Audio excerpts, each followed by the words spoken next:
और हुकूमत ने एटीएम बजट पेश किया। ये यारों दोस्तों का बजट है। लीगी रहनुमा शाहिद खाकान अब्बासी ने टैक्स न लगाने का हुकूमत का दावा झूठ करार दे दिया। न्यूज कॉन्फ्रेंस में कहा मुल्क में 383 अरब के नए टैक्सेस लगाए गए हैं।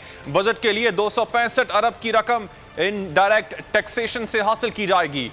शाहिद खाकान अब्बासी का कहना था कि आमदनी के लिए निजकारी या असासे नहीं बेचे जाते। LNG के खिलाफ वावेला किया गया। अब इनको पता चला है कि LNG से तो मुल्क को फायदा हो रहा है।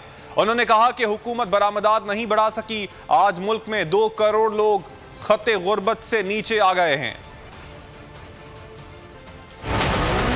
जो दस्तावेज सामने आई हैं उनके हिसाब से कम 383 अरब रुपए के नए टैक्सेस हैं और उस पर सितम ये है कि 265 इनडायरेक्ट टैक्सेस हैं। बार बार कहा जाता है जी नए टैक्स नहीं लगेंगे, नए टैक्स नहीं लगेंगे। जरा आवाम को बता दें यार, अब नए टैक्स लगा रहे हैं या नहीं लगा रहे। असासे बेचकर इनकम हासिल नहीं की जा सकती, ये अकाउंटिंग का मुरवजा असूल है। बजट में ये बताया गया है कि प्राइवेटाइजेशन से 252 अरब की प्रोसीड्स हासिल होगी प्राइवेटाइजेशन से। बावजूद अवाम पर 1200 अरब के नए टैक्स लगाने के, रुपए की कदर में 35% कमी करने के, सिर्फ 800 अरब रुपए की इजाफी रकम 3 साल में हासिल की जा चुकी। जब से इमरान खान की हुकूमत आई है मुल्क में 1200 अरब के नए टैक्स लगे हैं। हमें बताया गया कि हुकूमत की आमदन 5829 अरब होगी।